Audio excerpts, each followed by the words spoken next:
Dramas da Obsessão Ivone do Amaral Pereira, ditado pelo espírito Adolfo Bezerra de Menezes. Aos médiuns em geral dedico estas páginas, que um sagrado sentimento de dever me vem perseverantemente inspirando, numa época em que as mais graves responsabilidades pesam sobre os seus ombros. Dirijo-me, porém, particularmente, àqueles que, possuindo faculdades mediúnicas, desejem torná-las em verdadeiro traço de união entre os mundos objetivo e invisível, os quais se completam e interpenetram, não obstante se comprazerem os homens no alinhamento dessa amplitude em que se agitam, aos que desejarem convertê-las em possibilidades de instrução e fraterno auxílio àqueles que sofrem e choram na desesperança do alívio terreno. Sabido é, entre espíritas fiéis aos seus princípios, que todos os homens são médiuns, ou, pelo menos, possuem a possibilidade de se deixarem influenciar pelas individualidades invisíveis, sejam estas esclarecidas, medíocres ou inferiores. Todavia, sabido será também que mais depressa a individualidade humana se permitirá envolver-se com as últimas que com as primeiras.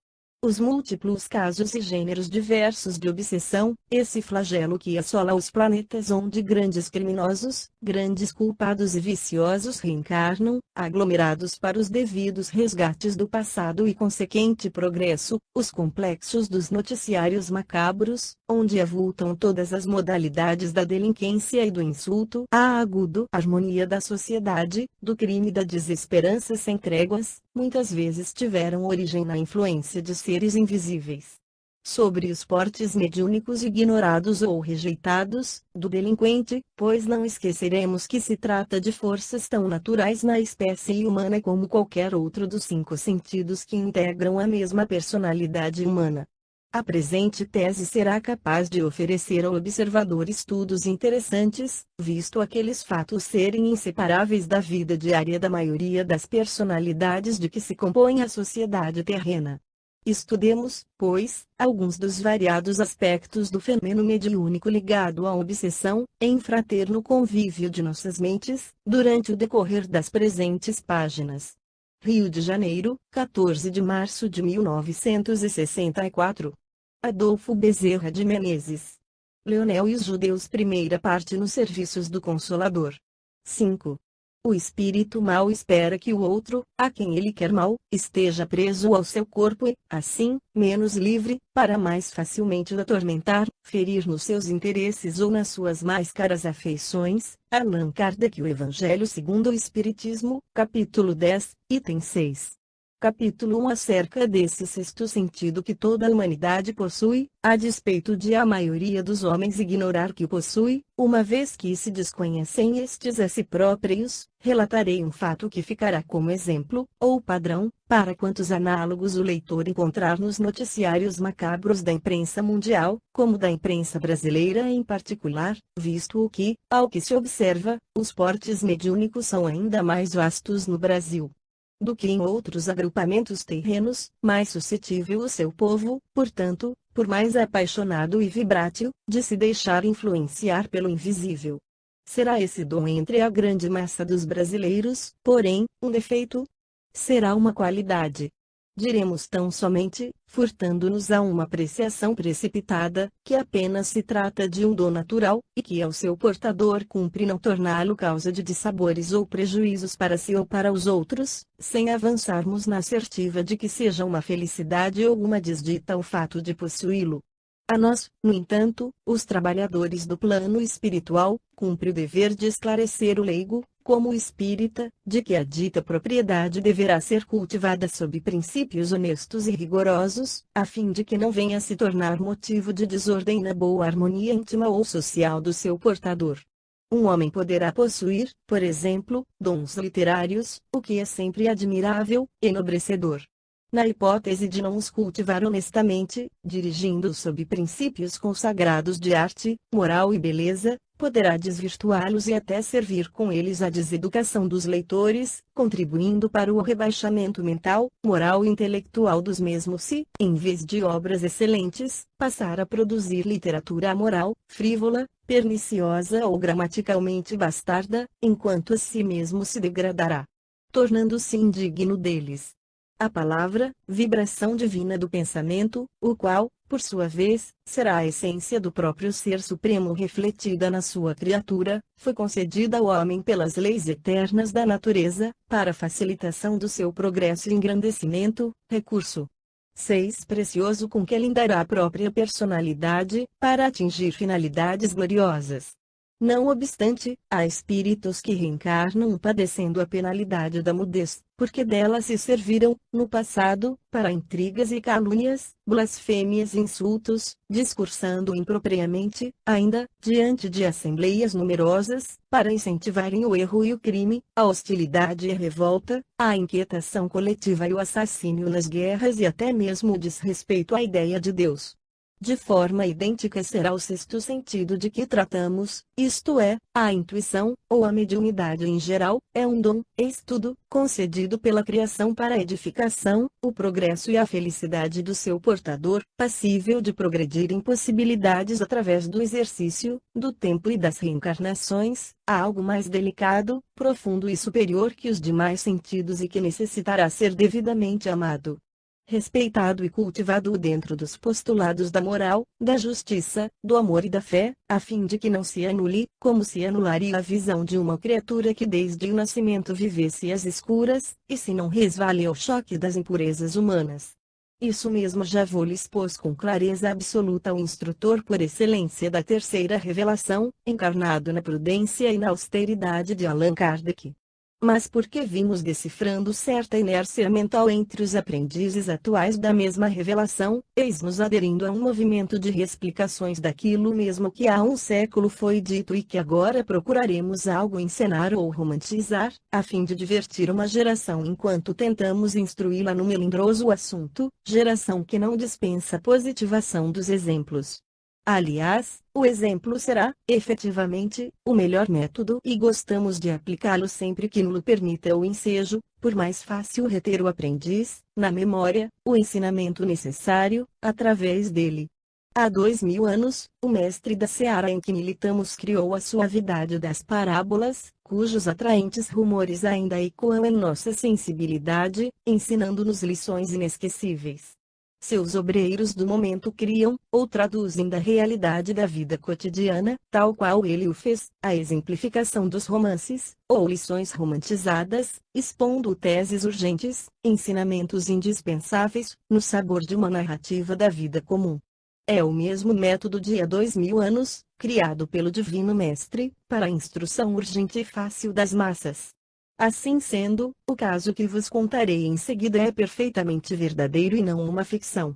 Corrobora ele a assertiva de que a mediunidade é dom natural que convirá ao seu portador não ignorar que a possui, mas sim estudá-la, aceitá-la, cultivá-la, educá-la em princípios sérios a fim de se eximir a perigos fatais.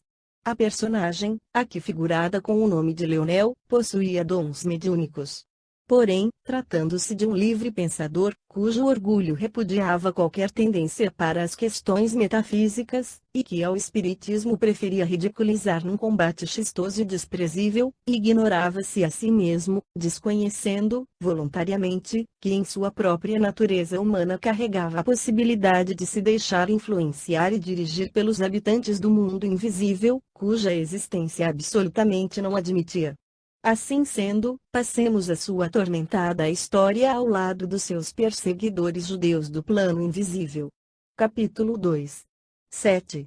Pelo terceiro decênio deste século XX, eu atendia ao honroso mister de conselheiro e médico espiritual em certo posto de assistência aos necessitados, para receituário e beneficências físicas, morais e espirituais, anexo a um grêmio de aprendizes espírita dedicadíssimos aos deveres abraçados perante o Evangelho, os quais se devotavam aos serviços de socorro ao próximo, inspirados num sentimento de fraternidade verdadeiramente encantador, e cuja singeleza de caráter, atingindo as raias da humildade cristã, para eles atraía simpatias do além esclarecido e virtuoso.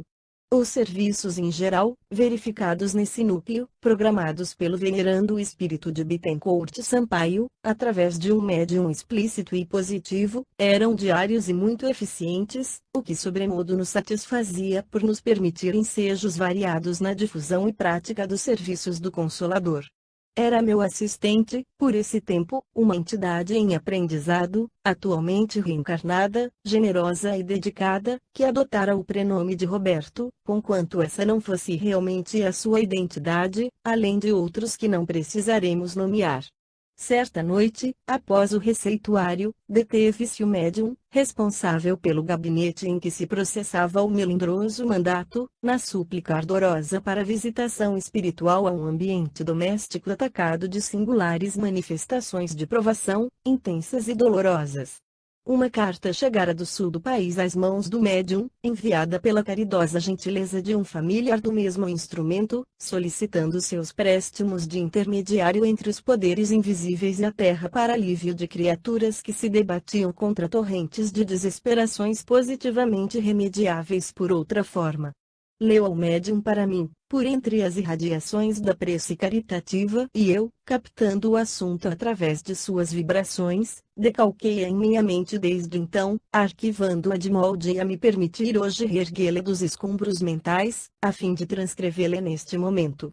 Particularizava-se a missiva pela exposição seguinte: rogo algo tentares, como espírita que és, a benefício da família do nosso amigo Leonel.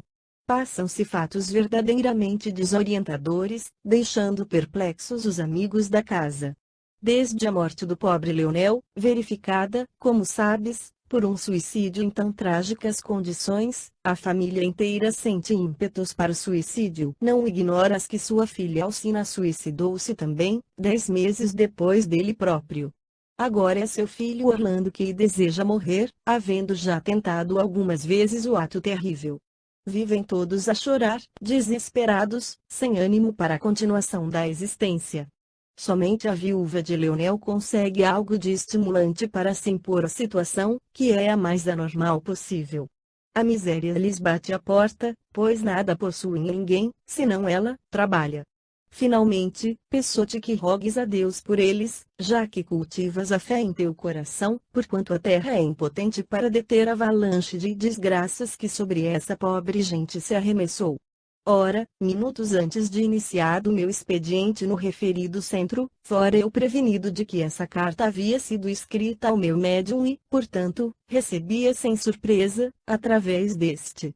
Procurara-me uma entidade espiritual denominada 8 Esther, formosa e redimida, cujo aspecto angelical atraía a veneração de quantos se lhe aproximassem, a qual me asseverara haver inspirado a carta a quem a escreveu, assim provocando o trabalho que faríamos, visto estar ligada aos obsessores de Leonel e a este próprio por laços espirituais seculares, e que, agora, apresentara-se o momento oportuno de agir em socorro da falange litigante.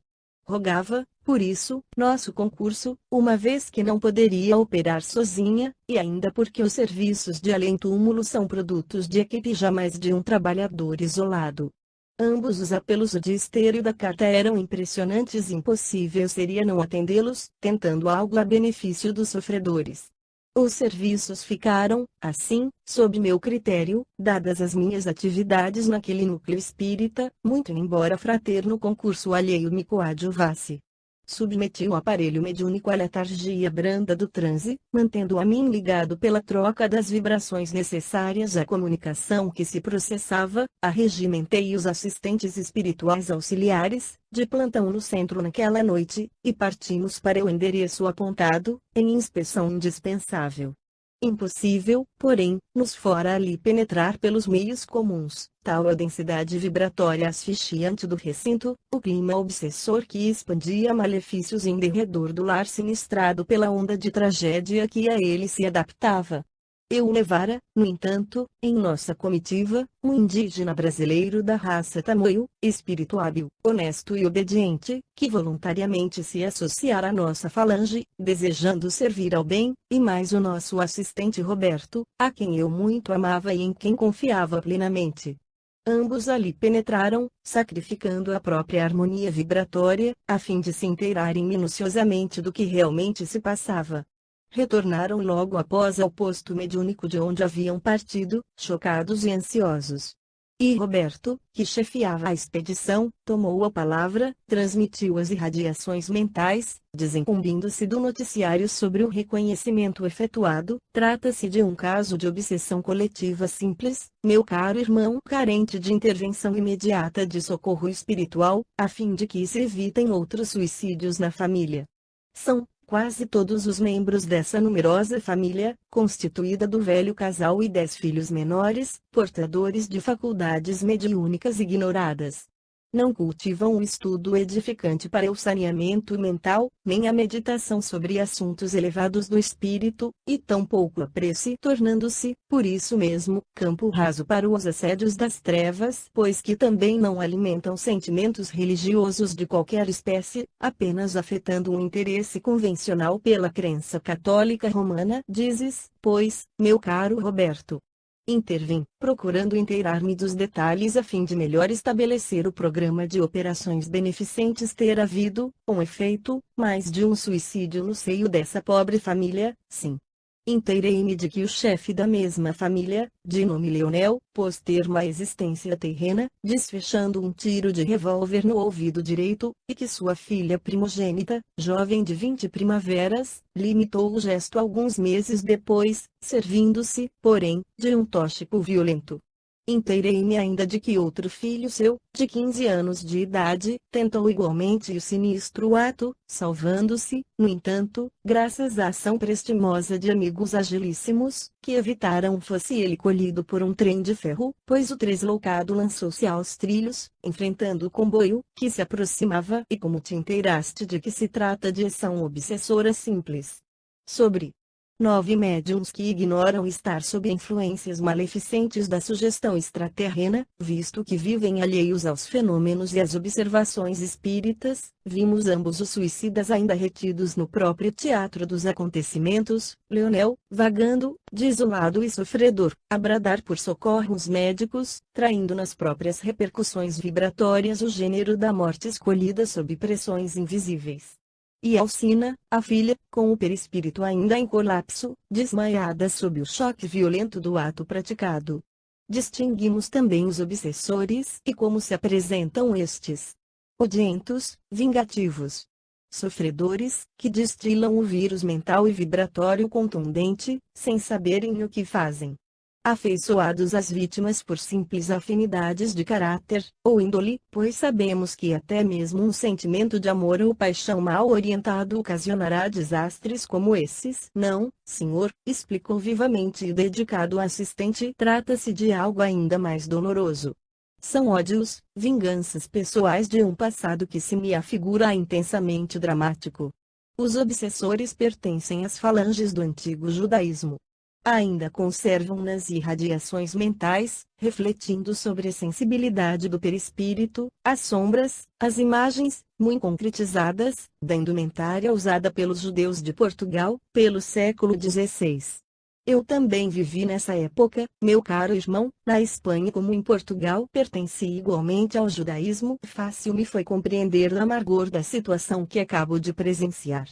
Compreendi, efetivamente, ser gravíssima a situação de encarnados e desencarnados enliados em tão incomodativas teias, situação que bradaria por intervenção enérgica e imediata. Capítulo 3. 10.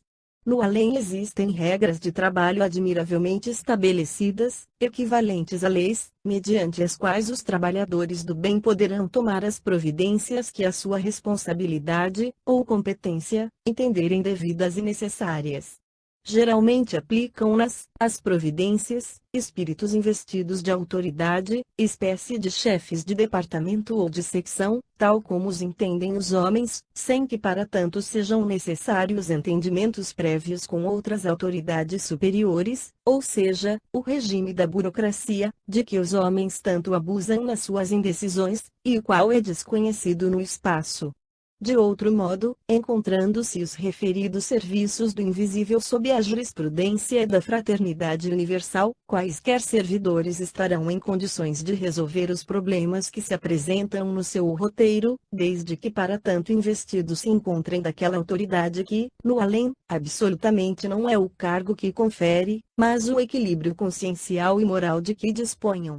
tendo a meu cargo um desses setores de serviço que, pela magnanimidade do Senhor e Mestre, me fora confiado como estímulo e bendito ensejo para os labores de que me adviria o progresso pessoal, do qual tanto carece o meu espírito, não vacilei nas medidas a tomar, visando a evitar novo caso de suicídio naquela família, desgraça que, através do impressionante relatório do meu jovem assistente, pressenti iminente no referido domicílio, porquanto, além dos inimigos obsessores, sombrios e odiosos desde 4 séculos, existia ainda a permanência dos 2 suicidas citados, cuja pressão magnética inferior, corrosiva, por si só seria passível de contágio mental nos demais afins, levando-os, sem mesmo disso se aperceberem, a imitar-lhes o gesto. O suicídio não é uma lei, não sendo, por isso mesmo, imposto a quem quer que seja pela harmoniosa legislação divina, como seriam, por exemplo, o resgate e a reparação da prática de um ato mau ou a morte natural do corpo físico terreno. Contrariamente, ele é ato reprovável pela mesma legislação, da inteira responsabilidade de quem o pratica. E crede, meus amigos, conquanto o coeficiente dos suicídios no vosso planeta se apresente calamitoso, os obreiros do mundo invisível tudo tentam para dele desviarem os homens, fazendo com muito enternecida boa vontade. Cumpre, no entanto, a estes cooperarem com aqueles a fim de que tão complexo malefício, atestado deplorável da inferioridade humana, seja definitivamente banido da sociedade terrena. Voltei as atenções para o médium que solicitara assistência para o momentoso fato, e aconselhei, psicograficamente, reuni vossos companheiros mais afins para uma sessão íntima, amanhã, extraordinária, especial. Para tratarmos desse caso, o menor número de adeptos possível e absolutamente nenhuma assistência, senão apenas o presidente e os seus médiuns. Não prescindiremos da vossa colaboração fraterna. Meditai e orai, a fim de vos equilibrardes em harmonizações com as forças benfazejas do alto, pois estareis exercendo a fraternidade no que de mais sublime e real ela encerra, visto que conjugareis esforços na prática de operações transcendentais, cujo instrutor maior é o próprio Mestre da humanidade, o Senhor Jesus Cristo.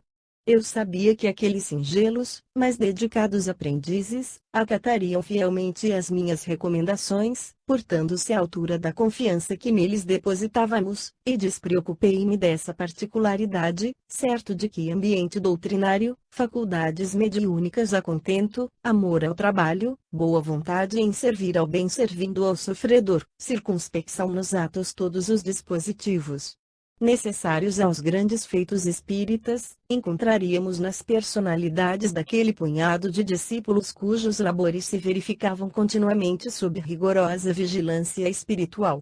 Encerrei, portanto, minhas atividades no referido centro, por aquela noite, e observei a Roberto, perseverai, tu e Peri, por afastardes do cenário familiar de Leonel o chefe dos obsessores em primeiro lugar, pois certo estava eu de que a obsessão coletiva, exercendo ação múltipla, dispõe sempre de um orientador, que será o mais inteligente ou cruel dentre os obsessores. Com ascendência irresistível sobre os demais, defende-o, aprisionando até novas instruções, no recinto deste mesmo centro, cuja ambiência respeitável, legitimamente apropriada para o caso, se acha em condições de hospedá-lo. Em seguida, indiquei providências para a remoção de Leonel e sua filha do ambiente doméstico para regiões condizentes com suas afinidades, a bem da tranquilidade dos demais membros da família e, outro assim, visando a recuperação de ambos para o estado consciente do espírito desencarnado. Prontificou-se o meu assistente ao mandato espinoso e partiu acompanhado do amigo Peri. Tais operosidades, no entanto, são melindrosas e de difícil realização, para os espíritos delas incumbidos, tal a catequese aos malfeitores terrenos por missionários cujas armas serão apenas a fé na vitória do bem e a certeza do auxílio celeste, e cujas insígnias serão a lembrança do sacrifício, na cruz, do Cordeiro de Deus. 11. Capítulo 4. 12. Geralmente, a caça a obsessores muito trevosos é levada a efeito por entidades espirituais pouco evolvidas, conquanto já regeneradas pela dor dos remorsos e pela experiência dos resgates, ansiosas pela obtenção de ações meritórias com que adornem a própria consciência, ainda tarjada pela repercussão dos deméritos passados. Efetuam-na, porém, invariavelmente, sob direção de entidades instrutoras mais elevadas, subordinadas todas a leis rígidas, invariáveis, as quais serão irrestritamente observadas. Essas leis são, como bem se perceberá, as normas divinas do amor, da fraternidade e da caridade, que obrigarão os obreiros em ação às mais patéticas e desvanecedoras atitudes de renúncia e abnegação, a fim de que não deixem jamais de aplicá-las, sejam quais forem as circunstâncias.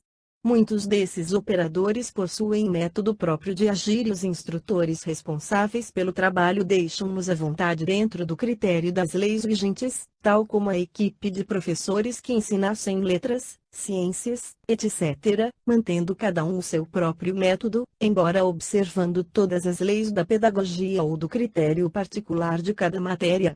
O meu jovem assistente era entidade amável e humanitária, que fora médico abnegado em sua última, os médiuns bastante dedicados à causa, e cujas experimentadas forças morais e psíquicas lograrem possibilidades, igualmente prestam tais serviços, durante o sono noturno, que os instrutores espirituais tratam de aprofundar quanto possível peregrinação terrena, e portadora de fina educação social. Visto que pertencer a uma estirpe de nobres europeus, como espírito não se especializara propriamente em casos de obsessão. Especializara-se, todavia, em casos pertinentes ao suicídio, como resgate, ou reparação, de um passado em que igualmente se arrojara a tão nefasto abismo, razão pela qual o víamos agora envolvido no caso de Leonel. De outro modo, tão amorável e atraente se mostrava essa entidade, tão cativante a sua simpatia pessoal que frequentemente eram requisitados os seus serviços, pelos tutelares do invisível, para missões de catequese entre espíritos em geral e também entre obsessores, os quais mais ou menos o acatavam, dispondo-se às suas advertências conselheiras. Todavia, nem sempre a irradiante bondade desse jovem seria suficiente para deter os arremessos do ódio obsessor. Necessárias se tornariam, por vezes, medidas outras, incompatíveis com a doçura do seu caráter. Então dispunhamos de individualidades da categoria de Peri, a qual, bondosa e incapaz de arbitrariedades, exercia a energia militar sempre que necessário como antigo chefe de hordas guerreiras da Arábia, que fora em existência remota e, mais tarde, como cacique de tribo dos Tamoios. 2. Acresce a circunstância de que as entidades obsessoras tão materializadas permanecem dentro da própria inferioridade de princípios, tão vinculadas ao mal se deixam ficar que, a fim de servi-las, auxiliando-as a se deterem no declive em que resvalam, nos obrigaremos a desempenhos assistenciais igualmente materializados. 13.2. O nome Peri encobre individualidade espiritual indígena, que não desejamos identificar, já reencarnada. Sua existência nas matas brasileiras traduz estágio de repouso e esconderijo necessária para se furtar às continuadas perseguições obsessoras que, como antigo chefe de tribos árabes guerreiras, adquirira com as atrocidades praticadas. Não seria, portanto, o espírito primitivo, como também acontecia com muitos outros índios brasileiros escravos africanos no Brasil, assaz grosseiros para um espírito. Tratar com tais vultos será como tratar com homens rudes, inferiores de caráter, embaraçados no apoucamento das paixões e dos preconceitos. Peri era especializado em tarefas tais e possuía métodos particulares, os quais aplicava com eficiência, sempre que necessário. Trazia às suas ordens pequeno pelotão de auxiliares, que, obedecendo-lhe fielmente, tais os milicianos ao seu general, junto dele desempenhavam concurso valioso de proteção ao próximo, enquanto, assim agindo em defesa dos mais fracos, reparavam deslizes graves de um passado reencarnatório remoto, como explicamos para trás. Dadas que foram ao meu assistente recomendações convenientes, retirei-me para a espiritualidade, a fim de melhor me orientar sobre as atitudes a tentar em benefício das personagens desse drama que se me afigurava profundo. Capítulo 5. 14. Os métodos para a catequese de obsessores são variados, dependendo de circunstâncias especiais, que se subdividem entre a natureza do caráter de cada um, a especialidade do catequista e múltiplas modalidades do momento. A própria reencarnação é um dos recursos aplicados, pois existem obsessores tolhidos numa reencarnação para a experiência da catequese, quando, então, todas as facilidades para um aprendizado eficaz das leis do amor e da fraternidade lhes serão apresentadas. Muitos, só mais tarde, em encarnações posteriores, estarão em fase de reparações e resgates. Fora necessário, primeiramente, conceder a esses infelizes transfugas do dever possibilidades de sofrer, posteriormente, a consequência dos seus atos maus, amparados pela resignação, pela esperança e o desejo de emenda, a fim de que o seu calvário não se tornasse demasiadamente angustioso e, portanto, contraproducente, pois assim rezam as leis do amor e da caridade, a que tais trabalhos se subordinam. Trata-se, como vemos, de tarefas penosas, complexas, que requerem firmeza de vontade, coragem moral e muito amor à causa por parte da entidade instrutora operante, seja desencarnada ou encarnada. As leis da fraternidade, pelas quais se conduzem os obreiros do mundo espiritual, estabelecem assistência incansável ao obsessor, no intuito de convencê-lo à reforma de si mesmo. Jamais o violentam, porém, a essa meritória atitude, quando o compreendem ainda não preparado pela ação fecunda dos remorsos. Existem obsessões baseadas no ódio e no desejo irrefriável de vinganças, insolúveis numa só etapa reencarnatória, as quais serão incomodativas, desesperadoras, podendo levar séculos exercendo o seu jugo sobre a vítima, estendendo mesmo a vida no invisível, invertendo o domínio da possessão em existências subsequentes. Até que os sofrimentos excessivos, provenientes de tão ardentes lutas, bem assim a reflexão e o desejo de emenda, obriguem os litigantes à renúncia do passado pela abnegação do porvir, o que os fará reencarnar unidos pelos laços de parentesco muito próximo, constantemente como irmãos consanguíneos e até como pais e filhos e mesmo cônjuges, a fim de que mutuamente se perdoem e se habituem a um convívio pessoal, há uma junção familiar persistente, que, conquanto se apresente como provação e não raro como expiação, acaba por estabelecer vínculos de afetividade, indestrutíveis em suas almas, desaparecidas. Então, completamente, as antigas animosidades existem, outras sim, as paradoxais obsessões por amor. Exercem estas, algumas vezes, perseguições igualmente seculares, quando uma das duas partes interessadas perjurou, falindo nos deveres de fidelidade. Tão cruéis e execráveis se apresentam esses tipos de obsessão por amor ferido e despeitado, quanto são os motivados pelo ódio, e então grandes dramas, dignos de estudo e comentários, se verificam nas sociedades terrena e espiritual, através de situações agitadas, infelizes, que somente o amor de Deus suavizará. E há até obsessões sexuais, quando o atuante invisível, que tanto poderá ser um espírito denominado masculino como um denominado feminino, dominar um homem como uma mulher, valendo-se das tendências dos caracteres inclinados aos arrastamentos primitivos, às complexidades do sexo, induzi-la a quedas deploráveis perante si mesma. O próximo e sociedade, tais como o adultério, a prostituição, a desonra irreparável. 15. Pelo simples prazer de, através das vibrações materializadas da sua presa, que lhe concede clima vibratório propício, dar livre curso a apetites inferiores dos quais abusou no estado humano e os quais, degradantemente, conserva como desencarnado, em vista da inferioridade de princípios que gostosamente retém consigo, o que lhe estimula a mente, inibindo-a do desejo de progresso e iluminação espiritual.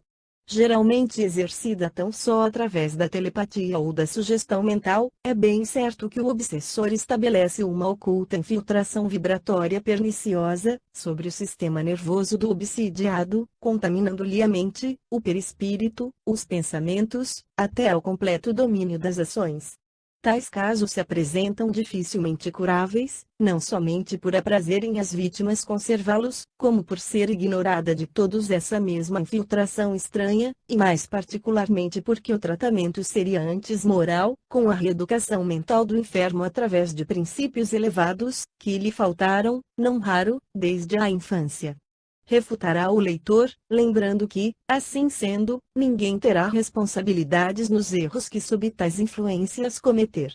Acrescentaremos que a responsabilidade permanecerá também com o próprio obsidiado, visto que não só não houve a verdadeira alteração mental, como também nenhum homem ou mulher será jamais influenciado ou obsidiado por entidades dessa categoria, se a estas não oferecer campo mental propício à penetração do mal, pois a obsessão, de qualquer natureza, nada mais é que duas forças simpáticas que se chocam e se conjugam numa permuta de afinidades.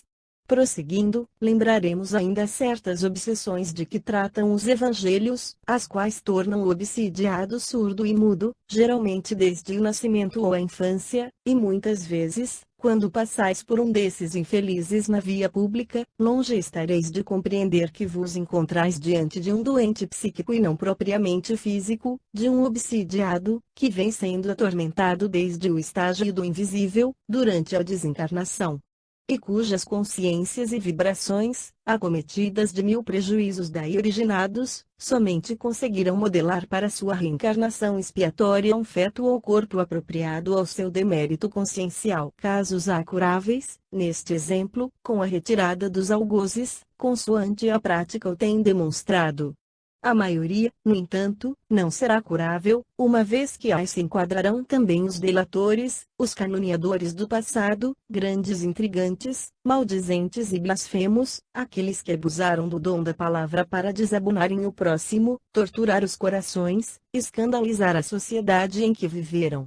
Aqueles a quem destarte feriram, incapazes da magnificência do perdão, tornados inimigos poderosos, rodeando-os com represálias terríveis desde antes da reencarnação, perseguindo-os, muitas vezes, durante etapas longas, mesmo durante séculos.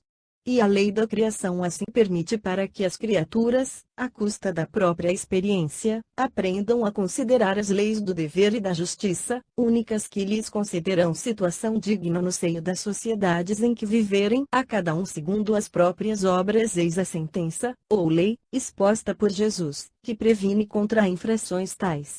Não obstante, nem sempre os obsessores serão entidades absolutamente más. Muitas serão, ao invés, grandes sofredoras, almas tristes e doloridas, feridas, no pretérito de existências tumultuosas, pela ingratidão e a maldade desses que agora são as suas vítimas, capazes de grandes atitudes afetivas para outrem que não o seu inimigo a quem obsidiam, e não raro também foram homens intelectualmente esclarecidos na sociedade terrena, mas a quem escasseou a sublime moral da 16 Fraternidade Evangélica. Não deixaremos de lembrar ainda aqueles que são mandados por outrem a obsidiar alguém, por antipatias, despeito ou mesmo ódio, ordem que também poderá ser expedida por um desafeto encarnado, durante o sono corporal.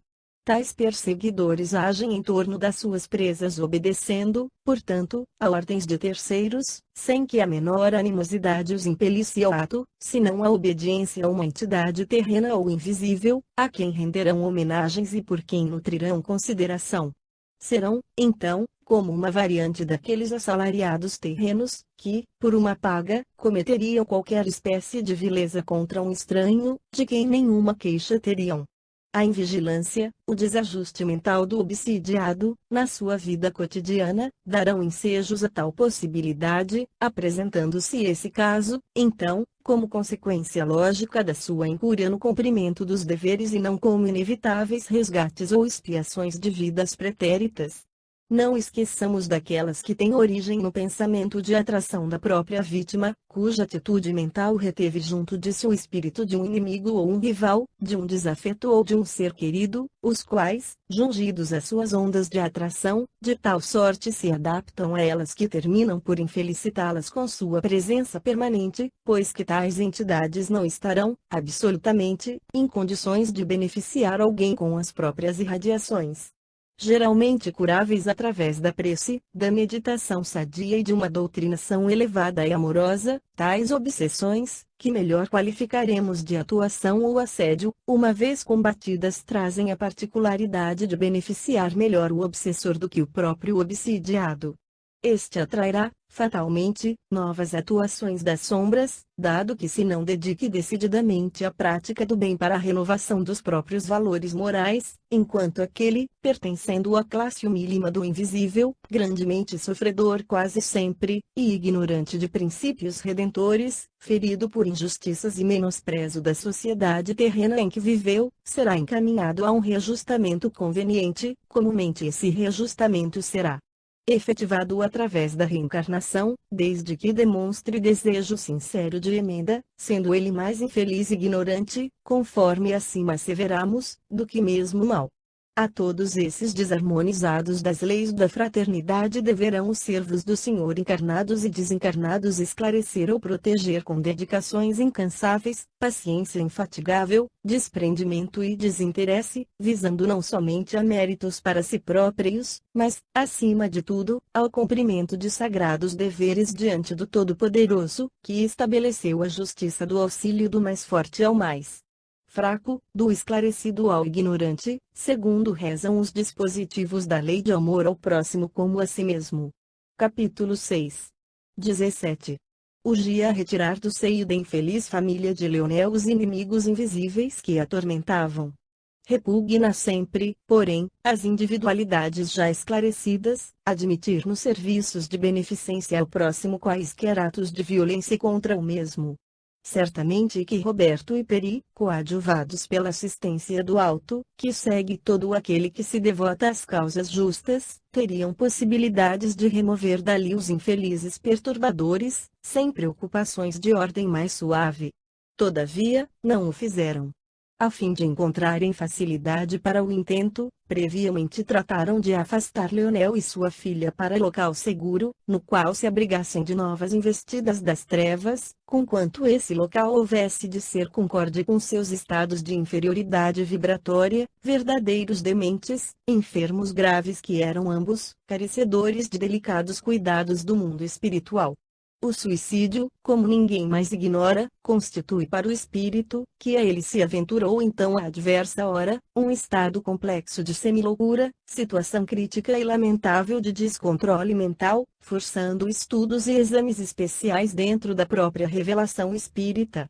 Entretanto, existem nele certos traços gerais, que convém examinados ainda uma vez. Os suicídios que tiveram por causa a obsessão de um espírito perverso, sobre o encarnado, apresentam certa parcela de atenuantes para a vítima e agravantes para o algoz.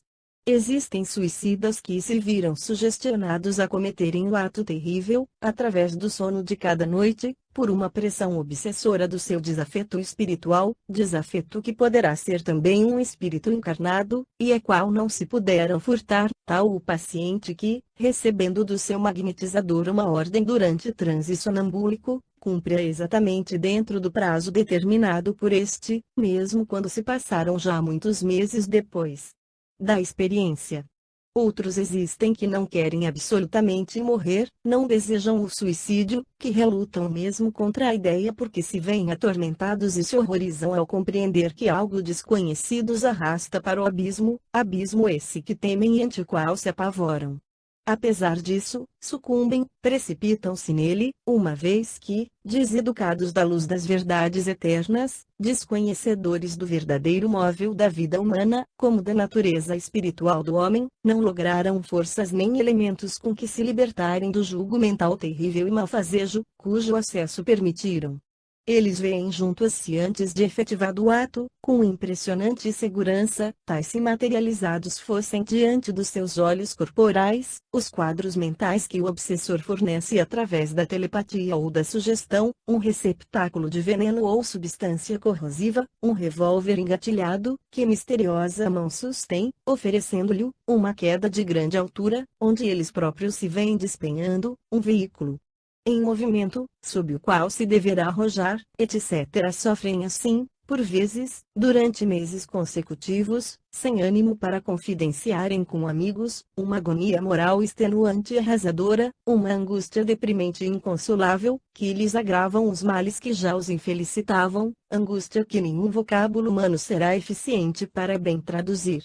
Notemos, todavia, que tratamos tão somente da obsessão simples, ou seja, daquela que é ignorada por todos, até mesmo pelo obsidiado, da que se não revela ostensivamente, objetivando a alteração das faculdades mentais, mas que, sutilmente, ocultamente, através de sugestões lentas, sistemáticas, solapa as forças morais da vítima, tornando-a, por assim dizer, 18 incapaz de reações salvadoras. Pouco a pouco, subitão doentia pressão magnética, uma tristeza suprema e avassalador desânimo comprometem as energias do assediado.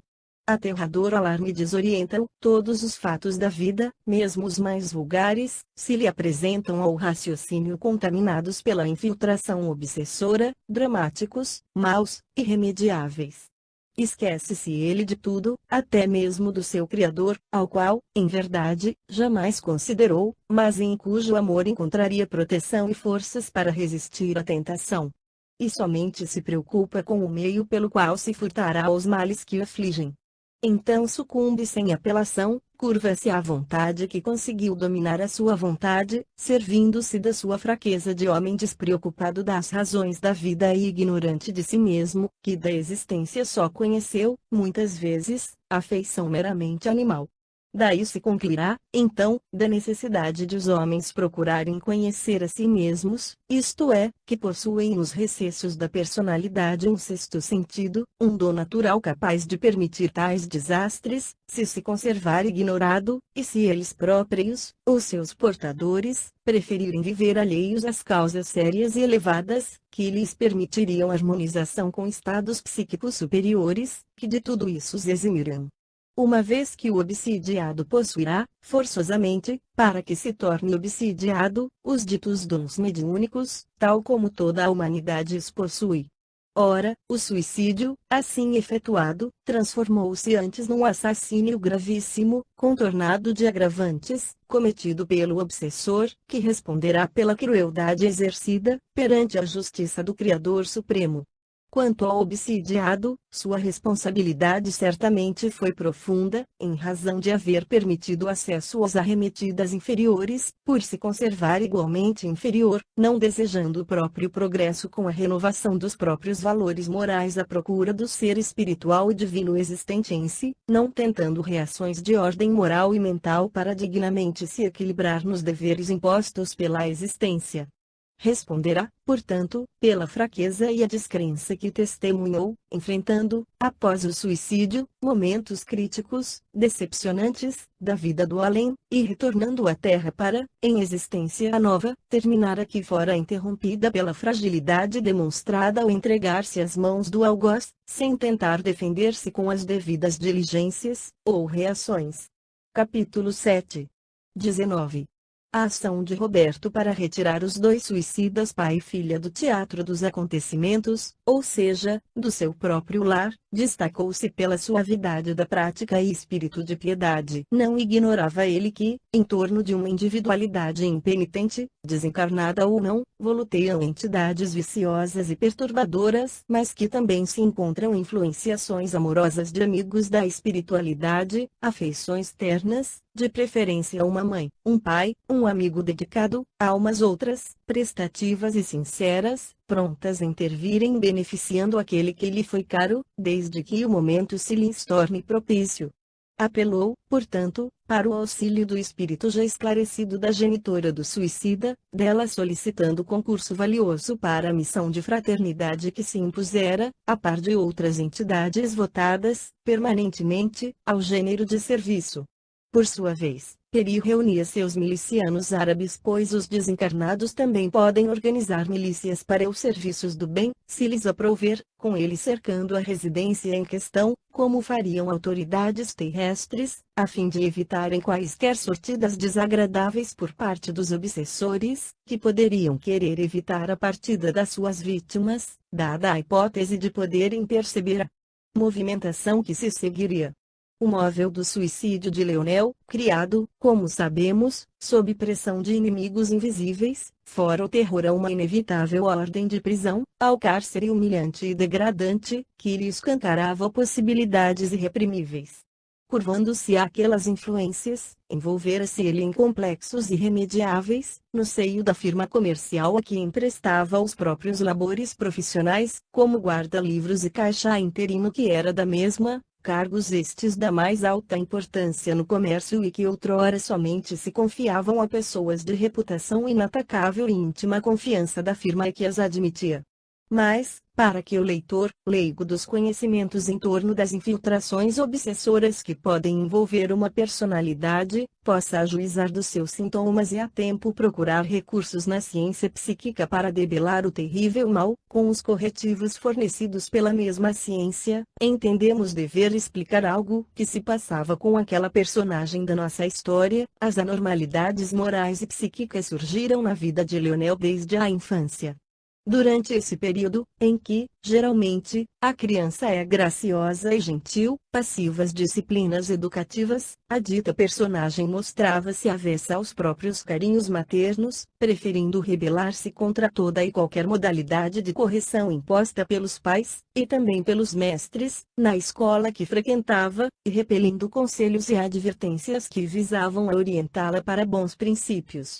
Demorara a instruir-se nas escolas onde tentava o curso primário, queixando-se de constantes depressões, e frequentemente tornando-se presa de violentas dores de cabeça, que o arrastavam a crises de desesperos impróprias de uma criança. Dificilmente concordava em ingerir as drogas receitadas pelo médico da família, o qual se abalava, às vezes a altas horas da noite, solicitado por alguém da família, que o procurava cheio de aflição. Em presença deste, negava-se a deixar-se auscultar, embora sofresse. E, colérico e vermelho, como se uma apoplexia estivesse iminente, os olhos injetados de sangue, pela violência das dores de cabeça, que sofria, não só entrava a insultar o médico, expulsando-o de casa, como se metia debaixo das camas, dos sofás e das mesas, desfeito em choro histérico ou presa de gargalhadas suspeitas, e tanta força empregava contra os citados móveis, debaixo dos quais se metia, que os levantava às costas e virava-os, não raro, de pernas para o ar, escandalizando os familiares e também o médico, que habitualmente aconselhava seus pais doses de chineladas alternadas com a medicamentação por ele próprio receitada. Pois que em tudo aquilo, no seu modo de entender, existia também alta percentagem de má educação e rebeldia, que estavam a requisitar severa e imediata correção.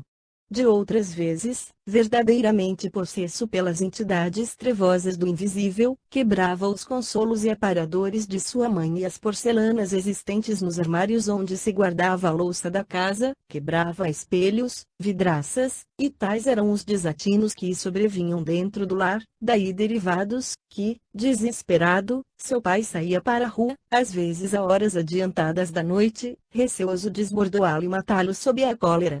Porque se sentia invadir, enquanto sua mãe caía com ataques nervosos de suma gravidade, após o que, ele próprio, caía em prostração surpreendente, abatido e sonolento, para avançar pela noite adentro, presa de pesadelos terríveis, durante os quais se sentia envolvido em chamas, no centro de uma fogueira imensa, ou encarcerado em prisões infectas, torturado por azorragues e mil outras impressões que a custo se dissipavam. Não obstante, atingindo a puberdade, tais anomalias arrefeceram de intensidade, oferecendo esperanças de cura. Um hábil tratamento psíquico trar-lhe-ia, então, modificações gerais, traçando, porventura, trajetória nova em seu destino. Mas, infelizmente para todos, seus pais e sua família, atidos à indiferença dos assuntos espirituais, conservando-se pouco menos que materialistas, não cogitaram de coisa alguma racional a seu favor. Sua mãe, doente, afetada de ambos os pulmões, definhava lentamente. Mas, ainda assim, encaminhara-o à religião, confessando ao vigário da paróquia, onde residiam, as intraduzíveis diabruras do filho. Paciente e bom, o sacerdote tentou aconselhá-lo afetuosamente, atraindo para o catecismo e lecionando-lhe normas de boa conduta moral e social e de respeito a Deus. Mas Leonel opunha-se ao ensino, manifestando tal horror às coisas da igreja e tanta aversão ao sacerdote que, desanimado, declarou àquela sofredora mãe que seu filho era criança incorrigível, de má índole, e que somente a lei do Criador teria bastante sabedoria para chamá-lo ao dever. Aos 15 anos morreu-lhe o pai, após breve enfermidade, deixando-o em completa liberdade. Aos 17, as antigas crises desapareceram, mas hábitos novos sucederam aos antigos, porventura ainda mais daninhos, perigosos. Toda e qualquer soma financeira que lhe caísse sob os olhos era desviada para o jogo e o trato com mulheres desonestas. Vários empregos, em casas comerciais, foram tantos outros vexames que pungiam o coração de sua mãe, que por várias vezes ouviu, de empregadores do filho, queixas acerbas da sua conduta e até insultos, ao ser ele despedido, em face do mau procedimento para com seus chefes.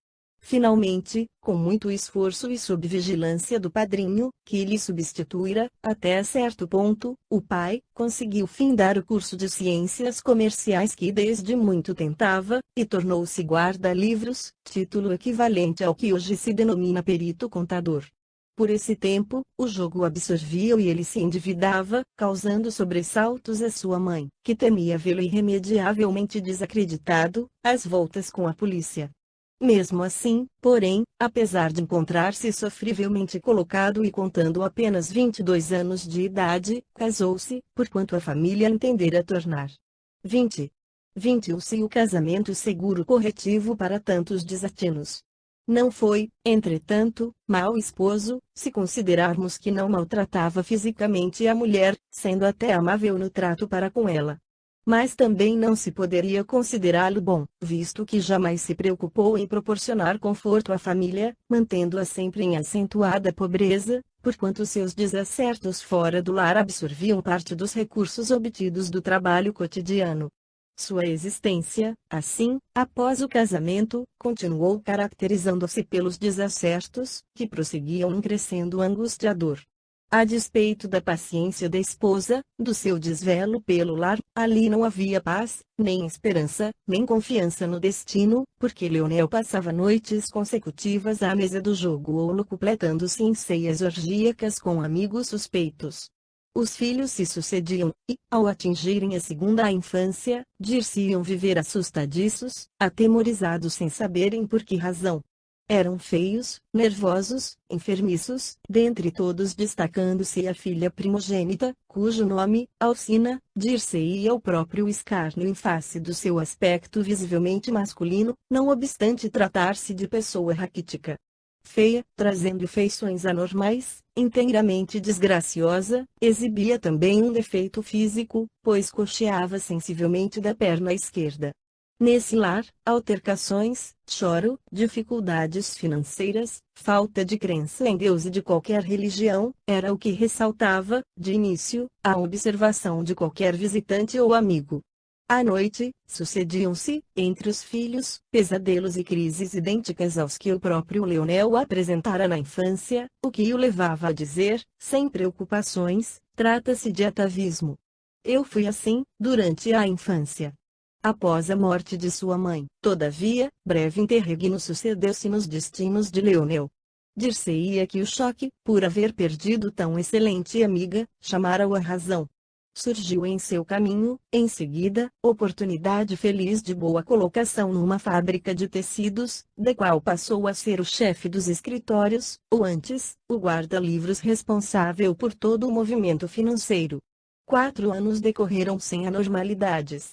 A proteção invisível do alto generosamente colocou ao seu alcance nova oportunidade salvadora, aproveitando o período sereno que sobreviera em torno dele, 2 companheiros de trabalho, espiritistas convictos e cultos, homens honestos, bem inspirados pelas forças invisíveis do bem, tentaram despertá-lo para a crença em Deus e o cultivo das forças, ou dons, espirituais. Deram-lhe a ler livros doutrinários e científicos.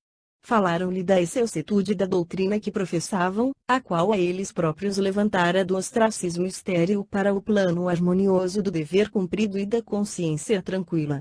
Disseram-lhe da sua suave feição amorosa, que recomendava o julgo benévolo da compaixão pelos oprimidos e sofredores em geral.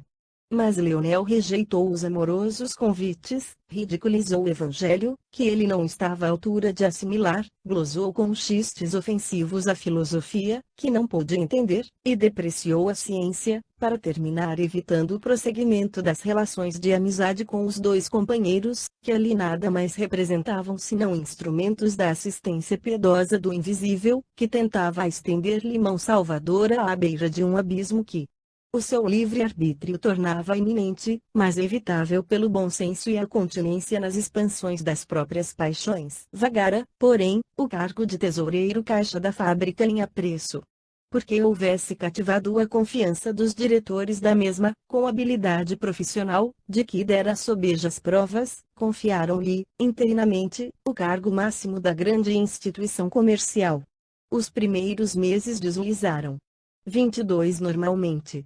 Mas, de súbito, Leonel entra a sonhar com grandes quantias em seu poder, oriundas do jogo. Sente-se rico em pesadelos agradáveis, e rodeado de prazeres. Tais sonhos se distenderam em sugestões, durante a vigília, e um desejo ardente de ser rico, de viajar e conhecer a Europa, apossou-se dele, humilhando ante a modéstia em que via decorrer os próprios dias de existência. As sugestões dominaram seus pensamentos.